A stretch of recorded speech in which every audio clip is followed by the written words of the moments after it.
Olá pessoal, tudo bom? Vamos dar início agora ao conteúdo de gravitação universal. Essa parte do conteúdo trata do movimento de objetos massivos, quando a única força presente é a força gravitacional, principalmente os movimentos orbitais de planetas e satélites. Esse conteúdo de movimento dos astros celestes, ele intrigou e, portanto, possibilitou o surgimento e o desenvolvimento do início das áreas de filosofia e de ciências exatas, onde em um momento onde essas duas coisas não tinham uma distinção tão clara. A história é bastante interessante e bastante extensa, infelizmente aqui nós não vamos poder tratá-la com detalhes, e eu vou falar para vocês de dois nomes que são bastante importantes. A pessoa que formalizou a lei da gravitação universal e possibilitou que a gente matematizasse as conclusões delas originadas foi Isaac Newton, um velho conhecido nosso, que fundamentou os pilares básicos da mecânica e também a ferramenta hoje chamada de cálculo diferencial integral. Mas e depois disso ele nos entregou então de presente essa formulação matemática que descreve como é a atração entre dois corpos que possuem massa. Mas antes dele, houve várias contribuições, como ele mesmo falou. Se ele pôde enxergar mais longe, foi porque pôde se apoiar em ombros de gigantes. Entre eles, Copérnico, Galileu. E eu vou falar um pouquinho no início da aula de hoje de um cara chamado Johannes Kepler. Johannes Kepler foi um matemático alemão, fez diversos trabalhos envolvendo geometria. Ele era muito fascinado por uma influência quase mística que ele atribuía à perfeição da geometria dos objetos sólidos para a harmonia do universo. E Johannes Kepler tirou algumas conclusões sobre como se dava o movimento dos planetas em torno do Sol, principalmente dos planetas, principalmente não, unicamente os planetas que são visíveis a olho nu.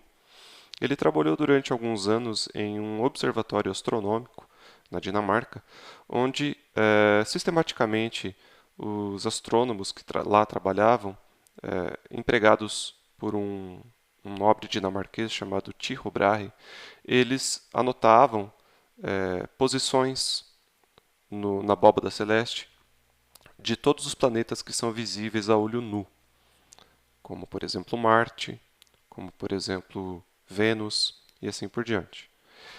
Quando essa pessoa morreu, o Tycho Brahe, Johannes Kepler conseguiu analisar com cuidado a maioria dessas imensas tabelas que foram produzidas, que tinha a descrição angular de todos esses objetos. E com isso, ele chegou a três conclusões, que hoje nós chamamos de leis de Kepler. Leis de Kepler têm essa nomenclatura de lei porque ele não propôs uma explicação, ele simplesmente concluiu. Essa é a diferença de uma lei para algo que você deduz. A lei não é dedutível, ela é simplesmente constatável. Se eu observo que alguma coisa cai, por exemplo, assim, eu percebo que houve uma queda. Então, se eu faço isso de uma forma bastante sistematizada, eu posso instituir uma lei que fala que as coisas são assim porque é uma constatação. Você enxerga algo e você tem todos os motivos para acreditar que aquele algo vai acontecer sempre que as condições forem atendidas. Então, Kepler descreveu os movimentos dos planetas em torno do Sol.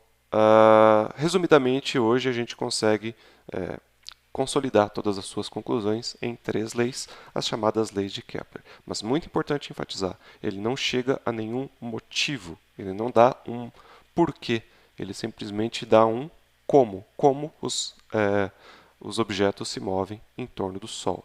Ele chegou a essas conclusões para planetas, mas hoje nós sabemos que isso se dá, essas mesmas conclusões podem ser atingidas para quaisquer objetos que girem, que estejam numa órbita provocada aí por forças gravitacionais. Então, vamos a ela. Eu vou me apagar aqui para poder ter uma área de trabalho mais ampla. A primeira lei de Kepler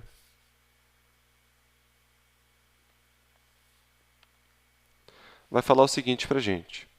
Os planetas giram em torno do Sol, descrevendo órbitas elípticas, estando o Sol em um dos focos da elipse. Isso é um grande avanço das conclusões que Copérnico tinha obtido lá em 1500 e tantos, que eu não lembro exatamente, onde ele colocou o Sol no centro do universo, ou seja, ele deu um pontapé no heliocentrismo, mas ele supunha que as órbitas em torno do Sol eram circunferências. Então, Kepler vai falar para a gente que o Sol é um astro em torno do qual os planetas se movem, e ele ocupa aí o protagonismo desse sistema. Mas o movimento dos astros não são círculos, são coisas mais achatadas. Vou tentar desenhar aqui a mão livre, mas é um pouco difícil. Alguma coisa assim. Deixa eu tentar fazer melhor. Bom, isso foi o melhor que eu pude fazer. Então, essa é a figura geométrica chamada de elipse. A elipse ela é traçada a partir de dois pontos muito específicos, que são os focos. Então, o que Kepler nos fala é que o Sol está em um destes focos. E o outro foco não tem nada. É um ponto geométrico, mas não tem ninguém ocupando esse ponto. A elipse tem a propriedade de que todos os pontos que constituem essa linha, que é a elipse, terá a soma da distância do primeiro até o segundo foco como uma constante. Obviamente que a distância em relação a cada foco muda, mas a soma, por exemplo, deste ponto até o primeiro foco e até o segundo foco é a mesma em qualquer soma, em qualquer outra posição. Então, a elipse sempre vai ter essa cara meio achatada, meio ovalada. Existe um parâmetro que vai medir o quão achatado é uma elipse, chama-se excentricidade. A gente já vai falar dela um pouquinho mais especificamente nas aulas de quarta-feira.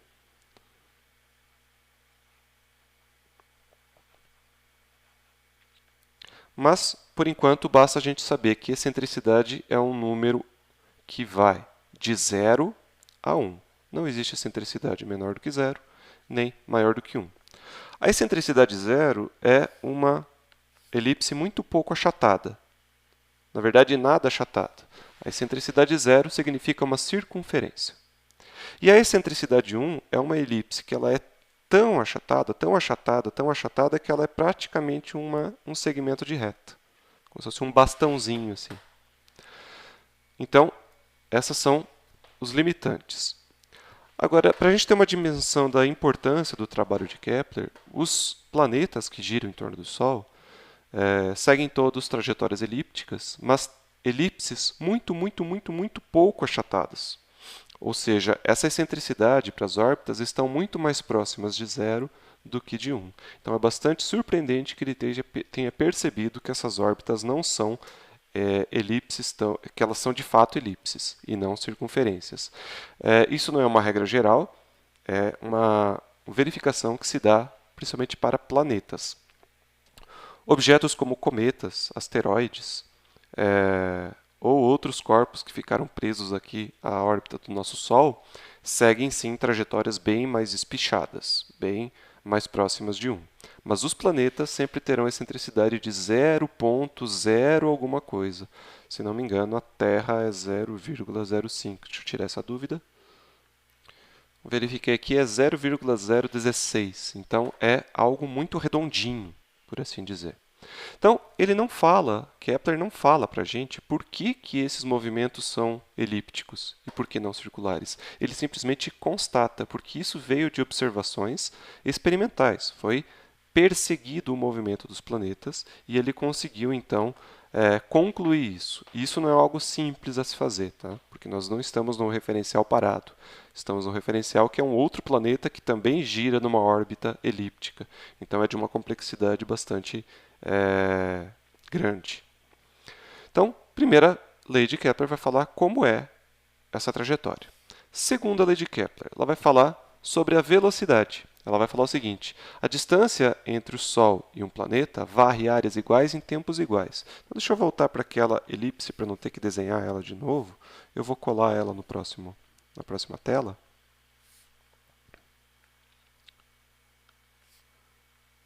para poder decifrar o que ele quer dizer com essa frase.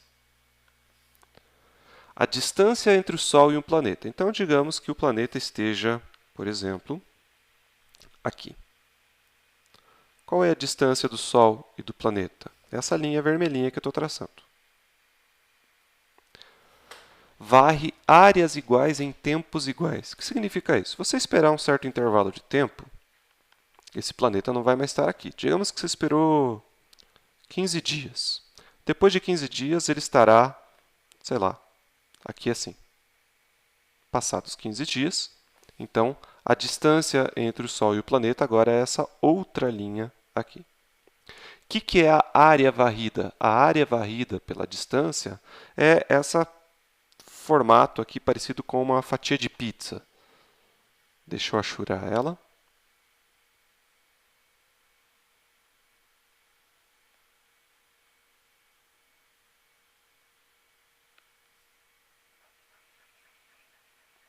Essa área aqui. Ó. Bom, então ele varreu essa área, que eu vou chamar de A1, em, digamos, um intervalo de tempo. Que eu aqui na minha explicação estou supondo que seja 15 dias. Agora vamos pegar esse planeta quando ele está numa outra posição. Quando ele está aqui assim. Ó. Então veja que o segmento da distância do Sol até o planeta é muito maior. Se eu esperar os mesmos 15 dias, mas agora a partir desta nova posição, ele deve varrer a mesma área. Só que o que vai acontecer? Essa distância é muito maior. Para que a área seja a mesma, é meio que um triângulo, né? Vamos aproximar para um triângulo. A área do triângulo é base vezes a altura sobre 2.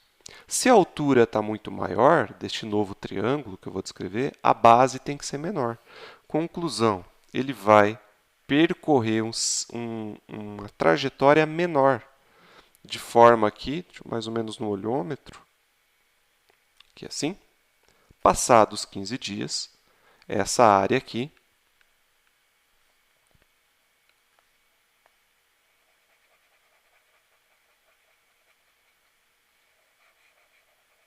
A2 seja igual a A1. Então, o que ele quer dizer com isso? A1 é igual a A2.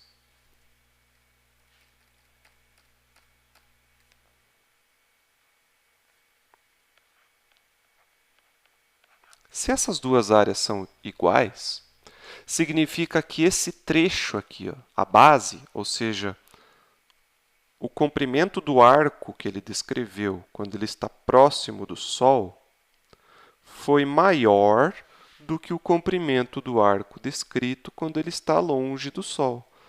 Tem que ser diferente para que as áreas sejam iguais. Então, ele não usou essas palavras, mas hoje a gente consegue decifrar essa lei da seguinte forma. Ele vai estar, se o tempo foi o mesmo, mas a distância aqui foi maior, quer dizer que a velocidade aqui foi maior. E aqui ele está mais lento, ou seja, é lento quando longe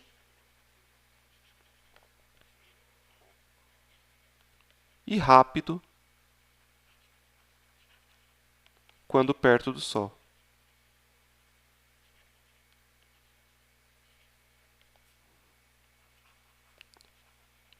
Então, a primeira lei vai falar qual é o formato da trajetória, enquanto a segunda lei vai falar como que ele se move em torno dessa trajetória. Não é em velocidade constante. Aqui, assim, ele vai estar devagarinho, e daí rápido, e daí devagarinho, e daí rápido, e daí devagarinho, e daí rápido. Entenderam?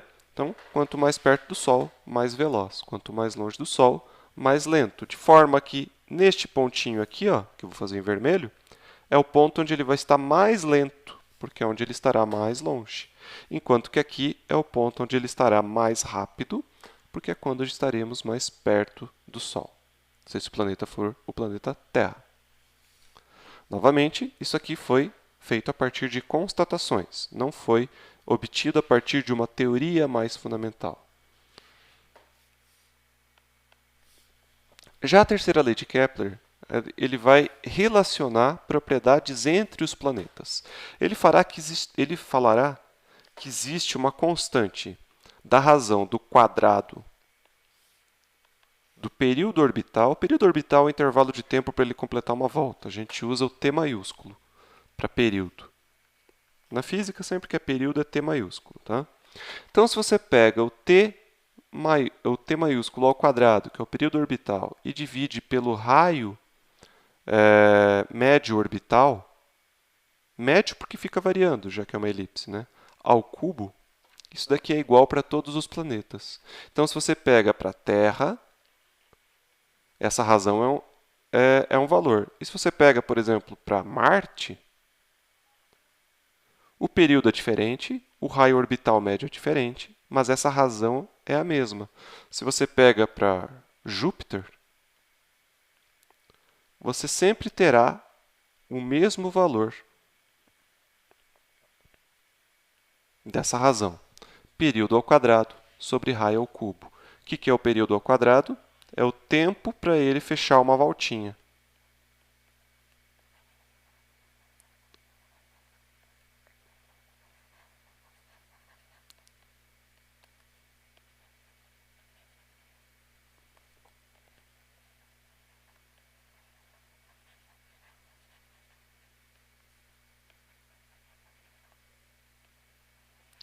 E o que é o raio orbital? Bom, se fosse uma circunferência, é o raio da circunferência. Aqui, o r fica mudando, né? Quando ele está longe, tem um valor de r. Quando está perto, tem um outro valor de r. Quando está mais perto, tem outro valor de r. O raio ali seria uma espécie de uma média. Tá? Então, é a distância média do Sol até o planeta. Então, existe uma relação constante entre todos os planetas do período orbital ao quadrado dividido pela distância média ao cubo. Então, é muito importante falar de Kepler antes de falar de Newton, porque Kepler chegou a essas conclusões constatando, observando a natureza.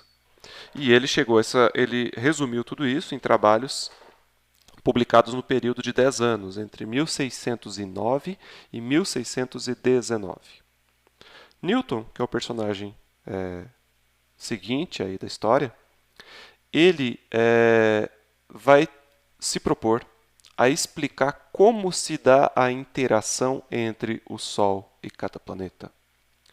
Mas, para a proposição dele ser relevante, ele teve que demonstrar, e isso a gente vai ver no decorrer dos próximos vídeos, que a partir da sua proposta de lei de interação, ele deve conseguir chegar às mesmas conclusões que Kepler chegou, aí em torno de 100 anos antes dele. Só que ao invés de fazendo isso observando a natureza, ele faria isso deduzindo estas leis a partir de uma lei mais fundamental. Então não são coisas redundantes. Tá? Uma coisa é você perceber um fenômeno e você descrever ele. O que Kepler fez foi uma descrição de um fenômeno. O que Newton fez foi obter essas descrições a partir de uma lei mais fundamental. E essa lei mais fundamental é que é a grande obra dele. Então, o que Newton fez foi, em 1666,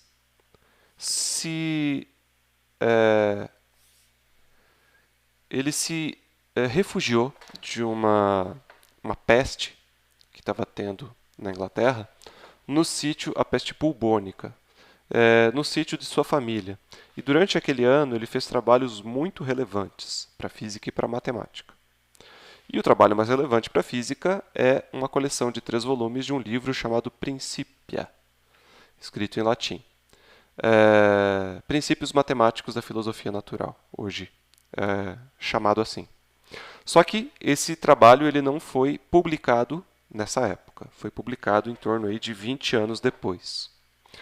E o Principia, os 2 primeiros volumes, ele é um livro de 3 volumes, vai falar sobre a mecânica, o que é força e como que força provoca movimentos. Hoje, a gente resume todos esses livros em 3 leis de Newton: a lei da inércia, a lei do movimento e a lei da ação e reação. E o terceiro volume ele vai se dedicar a uma força específica, que é a força gravitacional. Então, o que Newton nos dá de presente no terceiro volume desses livros é uma lei também, então ele não deduz isso, ele simplesmente institui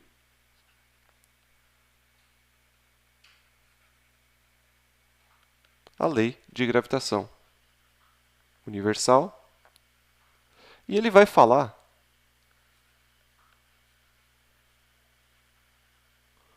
qual é a força existente entre duas partículas ou corpos pelo simples fato destes corpos possuírem massa, pelo simples fato de eles possuírem matéria.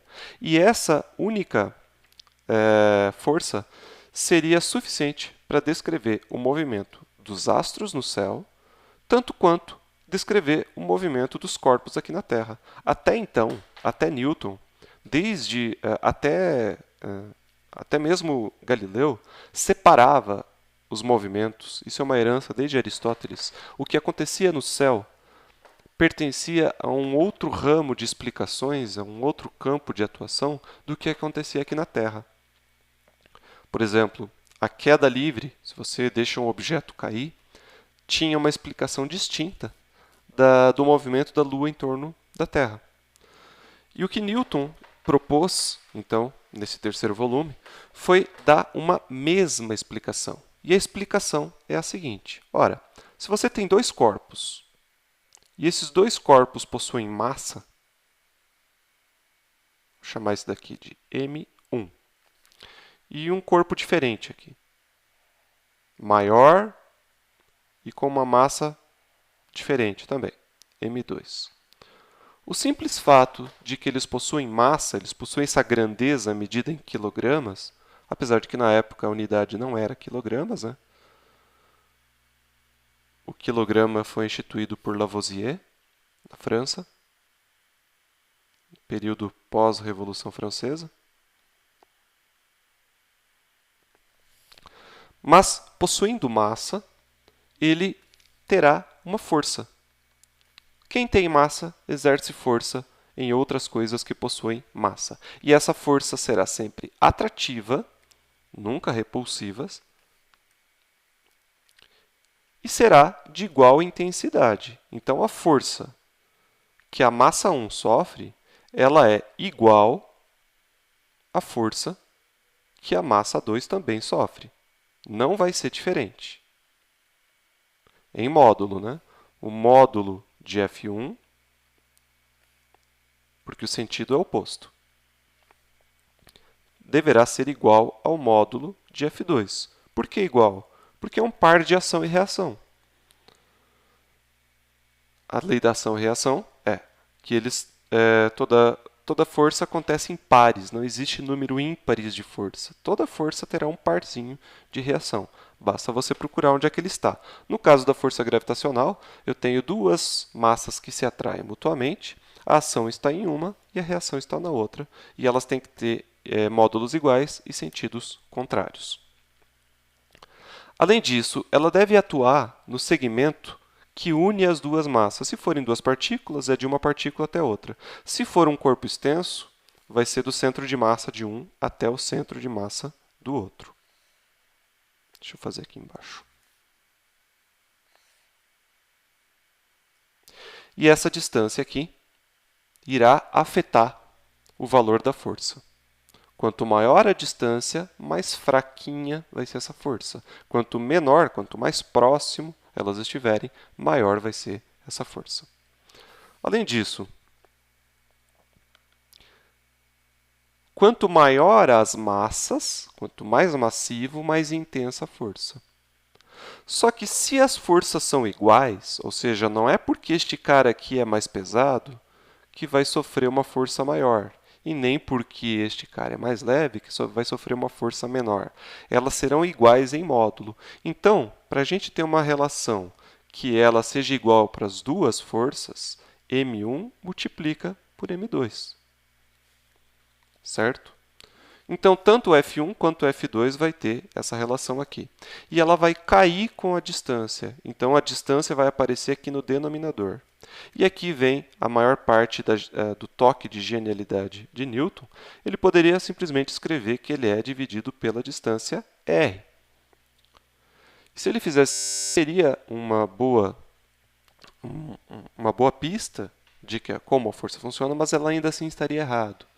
Matematicamente, ela não obedeceria a alguns critérios que Gauss depois pôde dizer que é a independência da força com a distribuição de massa. Eu já vou falar disso. Mas, enfim, para que isso funcione, só que Newton não sabia disso na época, ele teve que supor que essa distância é ao quadrado. É uma lei que decai com o quadrado da distância, ou seja, se eu dobro a distância, a força não cai pela metade, ela cai 4 vezes. Se eu pego essa distância e eu aumento 10 vezes entre duas massas, ao invés da força cair 10 vezes, ela vai cair 100 vezes. Ela vai cair com o quadrado. Então, aqui eu tenho leis de proporção. Quando eu quero transformar uma proporção em uma igualdade, você coloca uma constante aqui na frente. Essa constante, ou ela é uma propriedade dos materiais, quando a gente estiver querendo falar de propriedades dos materiais, ou quando ela é uma lei fundamental da física, ela vai ser uma constante fundamental da física, que é o segundo caso aqui para a gente, vai ser o G. Esse G foi medido depois por um cara chamado Cavendish, 100 anos depois, e hoje, com uma precisão relativamente boa, a gente chega à conclusão que esse G é um número muito pequenininho. A gente vai usar o valor de 6,67 vezes 10 elevado a menos 11 newton metro quadrado dividido por quilograma ao quadrado. O fato de ser um número tão pequenininho, 10 elevado a menos 11, faz com que a força gravitacional, na maioria das situações, seja uma força desprezível. Ela não faz diferença no nosso mundo cotidiano. Porque ela é tão pouco intensa, ela é tão pequenininha, que, por exemplo, se você deixa dois objetos em cima da mesa, você não vai conseguir enxergar o movimento de um em relação ao outro. Não porque a força entre eles não exista, mas sim porque as outras forças envolvidas, como força de atrito e outras forças, elas são tão maiores que a força gravitacional passa a não ser relevante. Então, quando que a força gravitacional é relevante? Quando pelo menos uma dessas duas massas for gigantesca, que vai conseguir sobrepor a pequeneza que é essa outra constante aqui. Grande quanto que essas massas precisam ser? Grandes do tamanho de um planeta, de um tamanho de uma estrela, do tamanho de um buraco negro. Então, basta que uma massa seja tão grande, a outra não precisa ser. Então, qual é a única força gravitacional que afeta o nosso dia a dia? É a força gravitacional que o planeta exerce sobre nós e sobre todas as outras coisas. A força gravitacional que você exerce sobre outra pessoa, ela é ínfima, ela não é relevante. A força gravitacional que um grão de poeira exerce em outro grão de poeira também é irrelevante. Existem outras forças gravitacionais que acabam sendo relevantes para a gente, como, por exemplo, a força gravitacional do Sol e da Lua sobre as águas, que tornam o efeito de maré relevante. Muito bem. Uma coisa que Newton escreveu no terceiro livro dele, o Principia, ele diz respeito à distribuição de massa. Em que sentido? Veja só, se as massas forem pontuais, ou seja, se elas forem partículas, grãozinhos tão pequenininhos que eu não preciso me preocupar com o formato deles, essa distância é do ponto até outro ponto, certo? Certo. E aí você vai ter a força F1 e a força F2, precisam ser iguais em módulo. Não importa o quão diferentes sejam essas duas massas, M1 e m2. Agora vamos fazer o seguinte, vamos mudar essa situação. Ao invés de eu ter uma partícula, pelo menos um dos corpos, vamos supor que seja uma distribuição esférica de massa, onde esse raio seja relevante. Então, seja uma bolota e não um pontinho. Deixa eu fazer aqui assim.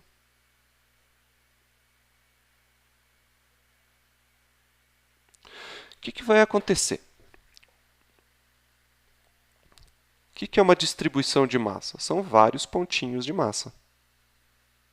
São várias partículazinhas que somadas dão essa cara aqui de esfera. Se a força gravitacional for igual a G, vamos supor que essa massa maior, m maiúsculo, vezes m minúsculo, sobre a distância ao quadrado. Aqui eu só estou me preocupando com o módulo, por isso não estou colocando o símbolo de vetor em cima da letra F. Se essa distância aqui ela for até a superfície da distribuição, o que vai acontecer quando esse pontinho chegar muito perto dessa distribuição até chegar em cima dele? Essa distância, teoricamente, seria zero, certo? Só que se essa distância aqui for zero, a força gravitacional seria infinita. Qualquer número dividido por outro que vai a zero, a razão tende ao infinito. Mas isso gera um problema, porque você está em pé em cima de um planeta. Se eu estou em cima de um planeta, que é o planeta Terra, e a minha distância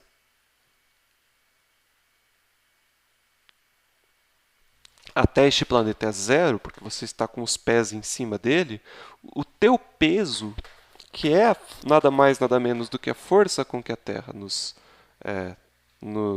puxa, digamos assim, deveria ser infinito. Então, como que Newton resolveu esse problema? Ele não explicou, mas ele precisou postular isso. O que é um postulado? É algo que você institui para que todo o resto faça sentido. É semelhante a um axioma. Eu não vou entrar nessa termologia, nessas... A palavra me fugiu da cabeça. Nessas expressões aí. Mas, enfim, tanto o axioma quanto o postulado, você diz que é assim, porque se não for assim, tudo o que você está construindo não vai dar certo. Isso não se manteve como um postulado porque teve um matemático que veio séculos depois chamado Gauss e ele explicou por que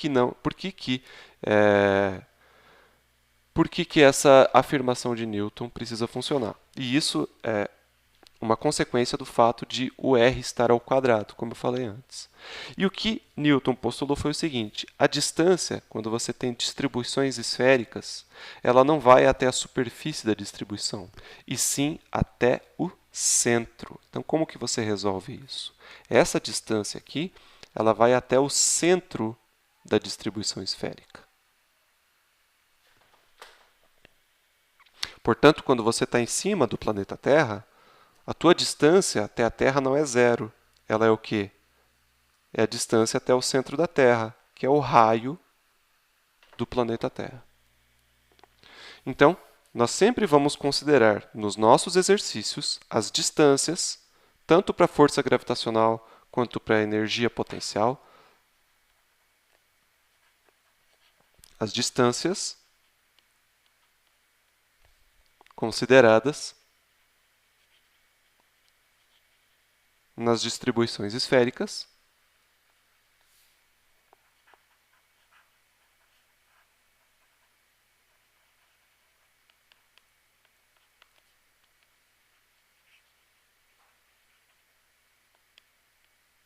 serão entre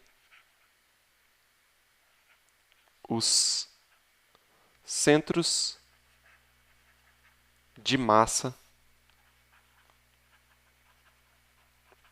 das esferas. Gauss mostrou por que tem que ser assim. Por que se você considerar uma distribuição de massa como uma distribuição de massa como sendo a somatório de várias massas pontuais, por que a gente chega a essa conclusão? Newton não conseguiu dizer o motivo, ele simplesmente disse que tem que ser assim. Porque se não for assim, a teoria que ele estava construindo simplesmente não funciona. Então, toda vez que a gente tiver, sei lá, a órbita de um satélite em torno da Terra, a distância do satélite até a Terra não será até a superfície da Terra, e sim até o centro da Terra. Sempre devemos manter isso em mente. Óbvio que tem algumas situações onde isso dá quase que na mesma. Por exemplo, se nós formos considerar a órbita da Terra em torno do Sol, dá meio que na mesma considerar a distância até a superfície do Sol ou considerar a distância do centro da Terra ao centro do Sol. Por quê? Mesmo que os raios do Sol e da Terra sejam gigantescos, comparados à distância até o Sol, eles fazem pouca diferença. Então tem um peso relativo aí. Às vezes, mesmo sendo distâncias grandes, elas são desprezíveis comparadas a uma distância muito maior.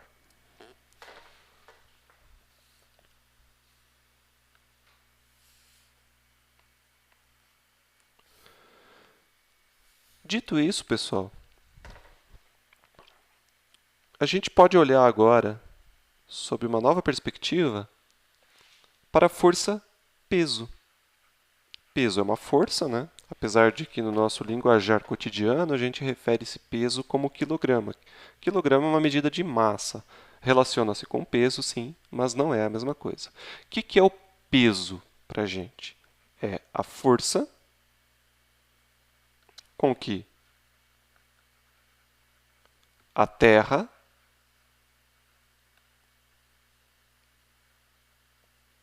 ou outro planeta, digamos que se você for para Marte, aí não vai ser a força da Terra, e sim a força de Marte, atrai outros objetos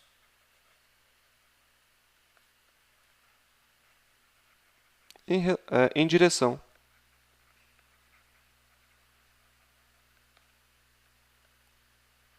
ao seu centro.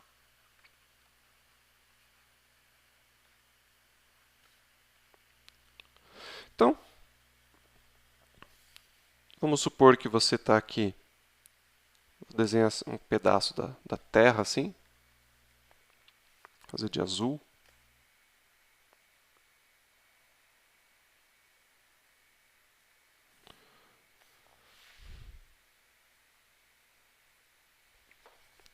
E aí, você está aqui em pé, obviamente fora de escala, né? A não ser que você seja o Pequeno Príncipe. Tem um planetinha bem pequenininho.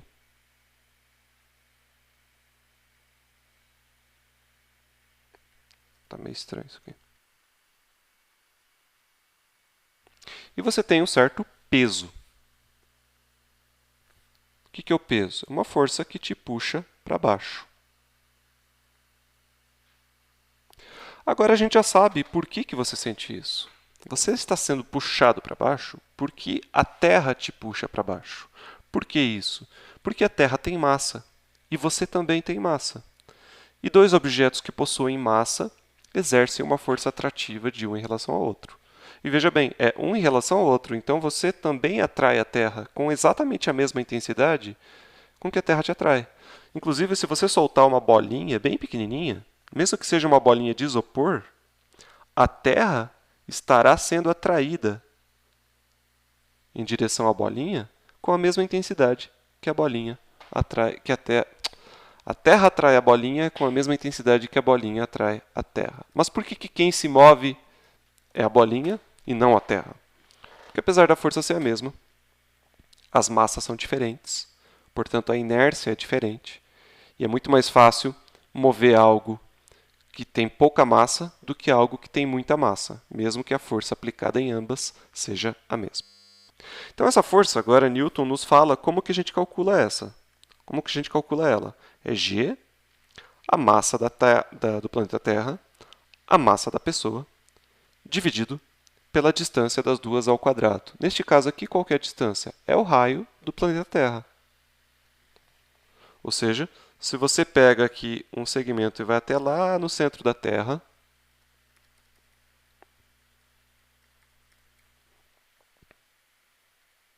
eu não vou desenhar a tela embaixo, você vai ter aqui o raio do planeta Terra. Só que lá no ensino médio, e até mesmo semestre passado, lá na Física 1, você aprendeu que o peso tinha uma expressão bem mais simples, lembra? Qual que era a expressão da força peso? Era a massa, digamos que essa daqui é a massa da pessoa, mzinho, e aqui eu tenho a massa da Terra, mzão. O peso era igual à massa de quem estava sofrendo esse peso, multiplicada pela aceleração gravitacional, gzinho, que é uma propriedade do planeta Terra, que no nosso caso é de 9,8. E aí, qual dos dois está correto? Será que eles conduzem ao mesmo resultado? Este ou este? E a resposta é sim, conduz. Porque, na verdade, essa expressão aqui, ela deriva dessa expressão aqui. Deriva não no sentido matemático de fazer o cálculo da derivada, tá? Ela como é que eu posso expressar adequadamente? Ela é obtida da primeira.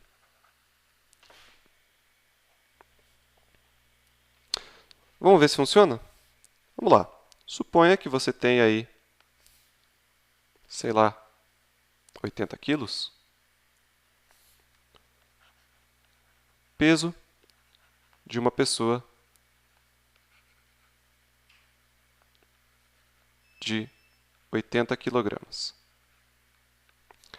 Pelo jeito que você calculava lá no ensino médio, massa vezes gravidade, certo? Ou seja, 80 vezes 9,8. No ensino médio, às vezes, a gente usa 10 para facilitar a continha, já que não se pode usar calculadora. Então, você vai chegar aqui a 784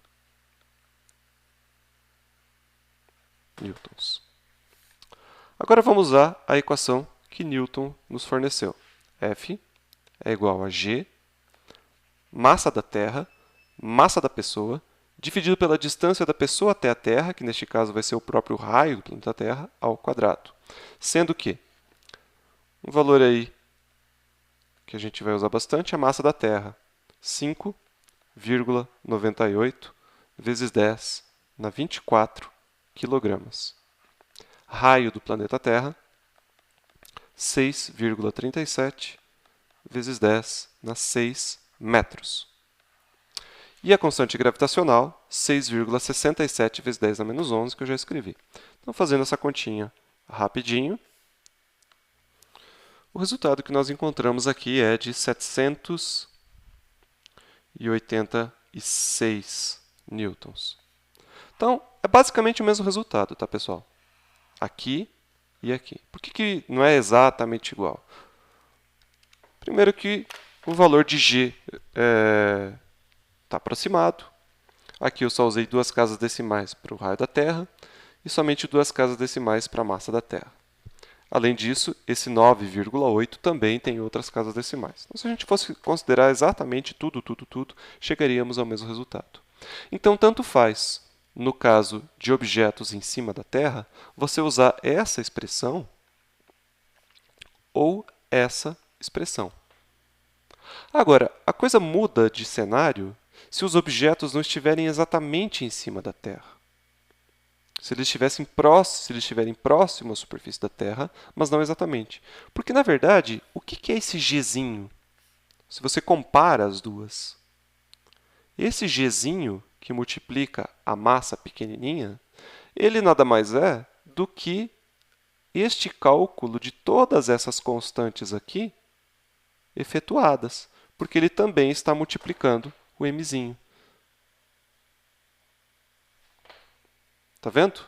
Então, se você faz essa conta aqui, G, massa da Terra, dividido pelo raio da Terra ao quadrado, você vai encontrar 9,83 metros por segundo ao quadrado. Então, esse 9,8 que a gente está acostumado a usar, ele é um resultado da lei da gravitação de Newton.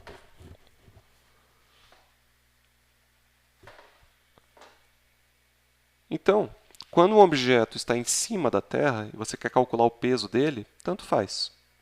Agora veja como a coisa muda de figura quando você está próximo, mas não está em cima. Então, a aceleração gravitacional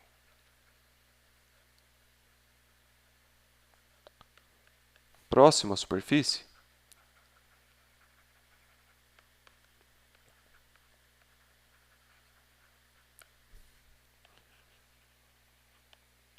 muda da seguinte maneira. Veja só, de novo vou fazer uma casquinha aqui como se fosse um pedaço do planeta.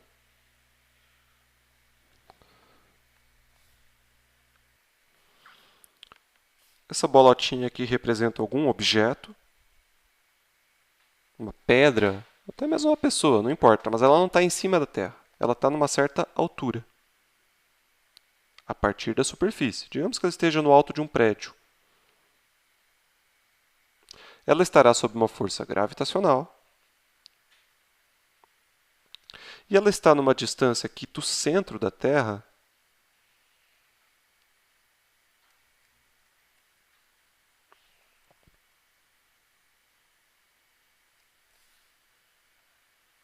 Então, só esse pedaço aqui é o raio da Terra, certo?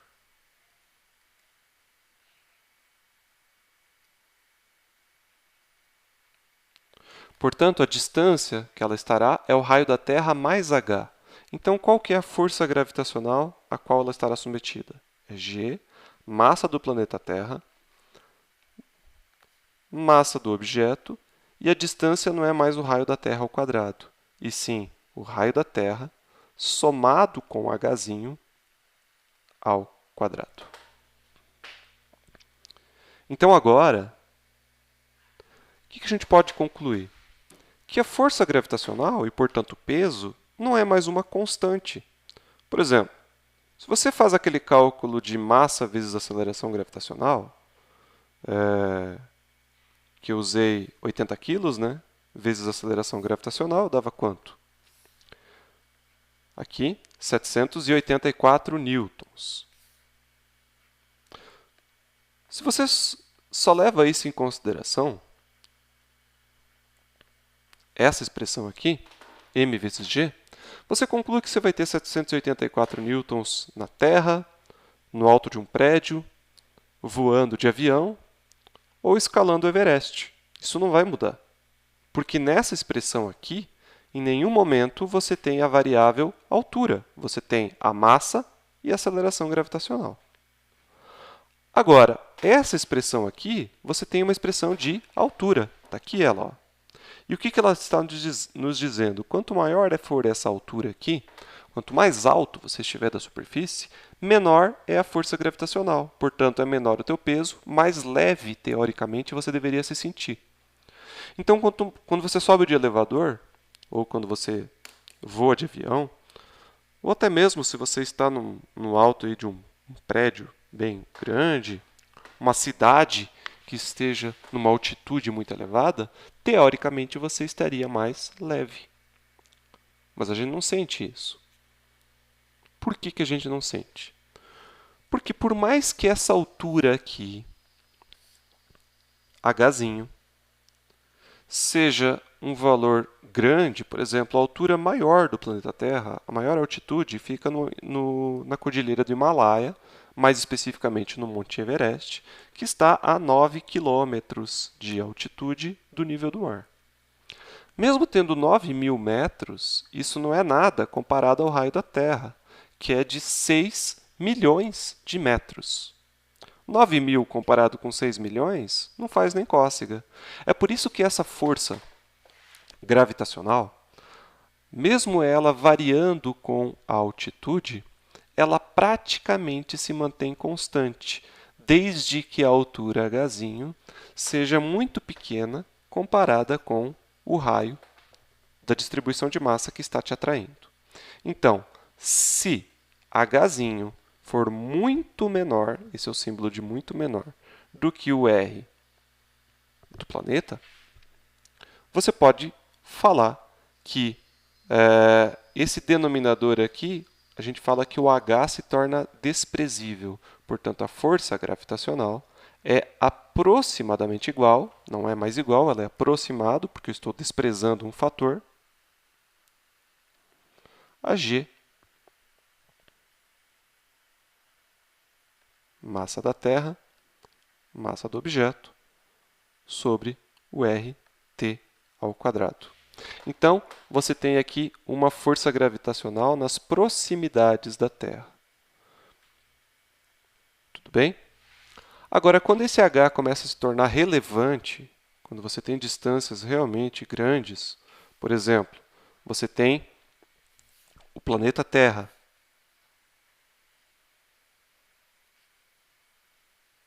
com o seu raio, e você tem um satélite, um objeto espacial aqui, que está numa distância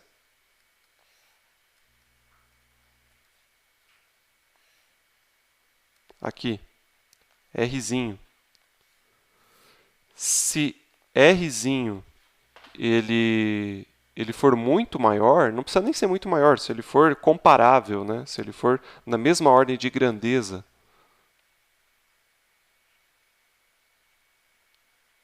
ou maior que Rzão, aí necessariamente você tem que considerar a expressão inteira. Portanto, onde esse Rzinho aqui já compreende o raio da Terra, tá? Ele vai até o centro da Terra. Então, gente, quando a gente fala em aceleração gravitacional, da Terra é igual a 9,8, a gente sempre estará falando de uma aproximação. Nunca é um resultado exato, porque teoricamente a força gravitacional ela vai enfraquecendo com a distância. Quanto mais longe da Terra a gente está, menor é essa força gravitacional, já que a distância está no denominador. Tudo bem? E para qualquer objeto, a gravidade próxima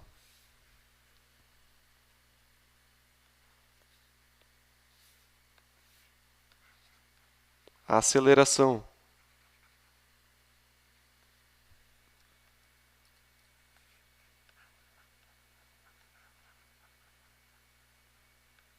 gravitacional,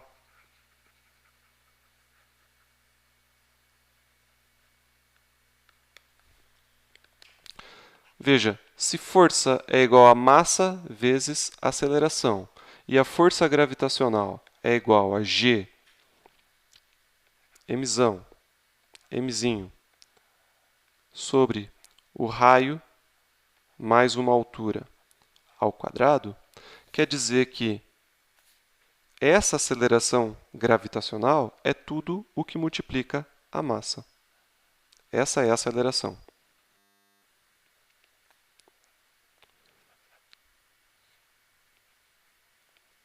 Agora, se você está próximo da superfície, seja da Terra ou de outro planeta, o que significa estar próximo à superfície? Que o R é muito maior que h. Portanto, a gente chega na aceleração próxima à superfície, que é de g mzão sobre r ao quadrado. Existe um outro efeito bastante interessante que pode tornar a aceleração gravitacional na superfície menor do que este, que é o próprio efeito de rotação. Então, se você estiver olhando o planeta Terra de forma que você veja a linha do Equador aqui,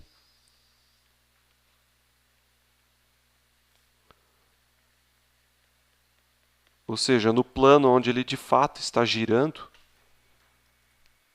a rotação da Terra, Se você coloca um objeto aqui em cima da linha do equador, ou um objeto aqui mais próximo nos polos, ou exatamente em cima dos polos, os pesos aparentes destes objetos não serão exatamente os mesmos. A força gravitacional que eles irão sentir estarão apontando sempre para o centro da Terra. Mas no equador, os objetos estarão mais leves, porque na verdade o que a gente sente como peso, na verdade é a força normal. A gente sente a reação do peso. Se você está sentado me assistindo nesse momento, a força que você está sentindo é uma força da cadeira te pressionando aí o teu corpo, ou se você está em pé, a força do chão te empurrando os teus pés para cima. Mas o nosso cérebro já está acostumado e ele interpreta isso como uma força para baixo. Então o que você sente é a força normal. E essa força normal, ela não é a mesma devido ao movimento de rotação da Terra, devido ao movimento de força centrípeta que deve existir para que estes objetos estejam girando. Então lembra do conteúdo de equilíbrio? Um sistema só está em equilíbrio quando ele tem resultante de forças igual a zero. Isso faz com que a aceleração seja nula. Se ele está girando, a aceleração não é nula. A aceleração é igual à aceleração centrípeta. E para que haja uma aceleração centrípeta, ele não pode estar no equilíbrio de forças. E quais são as forças que agem nesse corpo? Para baixo, você vai ter a força gravitacional. Para cima, você vai ter a força normal. Se eles estivessem em equilíbrio, essas duas forças seriam nulas. Mas ele não está em equilíbrio. O somatório de forças aqui não é zero. É o quê? É a força centrípeta. O que é a força centrípeta? A equaçãozinha que vocês viram lá em Física 1. É a massa do objeto vezes a velocidade ao quadrado dividido pelo raio de giro, que é o próprio raio da Terra, neste caso aqui, né?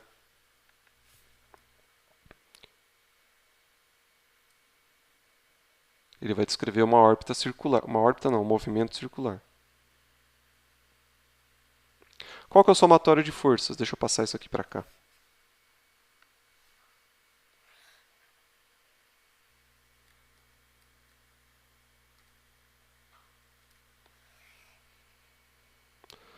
Qual é o somatório de forças? Eu vou admitir o critério que força para fora é positiva e força para dentro é negativa. Então, para fora você vai ter força normal, para dentro você vai ter Fg. Isso é igual a força centrípeta. Isso aqui é negativo, né? Porque força centrípeta sempre atua para dentro da órbita. Então, é menos mv² sobre r. Força normal é o que vai te dar o peso aparente. Portanto, é igual a força gravitacional menos mv² sobre r. Neste caso aqui, como ele está em cima do planeta Terra, a gente pode usar a expressão simplificada, que é para a força gravitacional, que é igual a massa vezes g. Então, Fn é igual a mg menos mv² sobre r.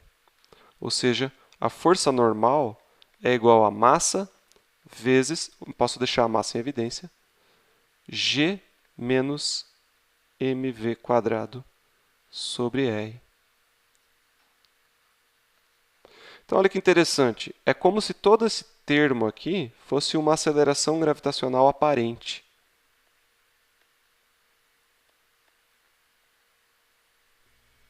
E essa aceleração gravitacional aparente, g', não é igual a g, é menor do que g. Você está subtraindo um termo aqui. Aqui, esse massa aqui sai aqui de dentro, né? Só v² sobre e. E dá para calcular, né?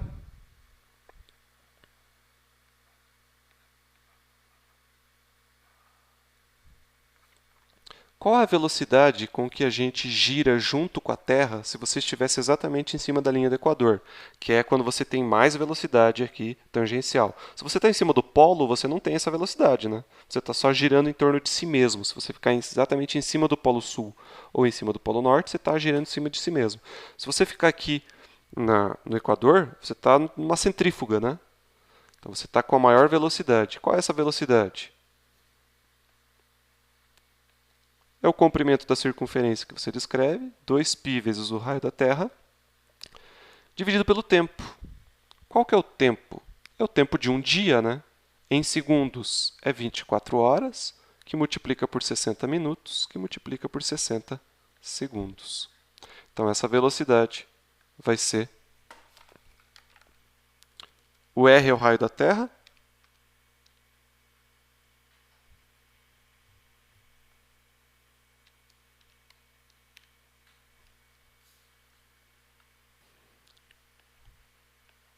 (463 metros por segundo). Por curiosidade, vamos passar por quilômetros por hora. A gente está a 1.700 km por hora se você for ali perto do Equador. Só que ele não sente isso, né? Mas é a velocidade com que a Terra empurra a gente para girar junto com ela.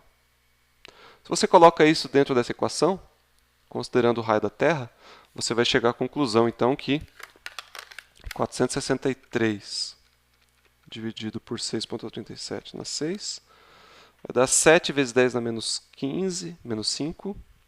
Ah, não, isso aqui é ao quadrado, peraí.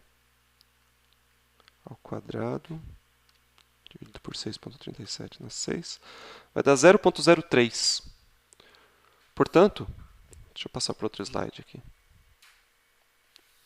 A força normal, ou melhor, a aceleração gravitacional aparente em cima da linha do Equador é de 9,8 menos 0,03, 9,77 metros por segundo. Então, se você estiver em cima da linha do Equador, você vai se sentir um pouquinho mais leve do que se estivesse nos polos. Quanto mais perto do polo, mais pesado. Quanto mais perto do Equador, mais leve. Quanto mais alto, mais leve. Quanto mais perto da superfície, mais pesado. Beleza, gente? Então encerramos por aqui. Até a próxima aula.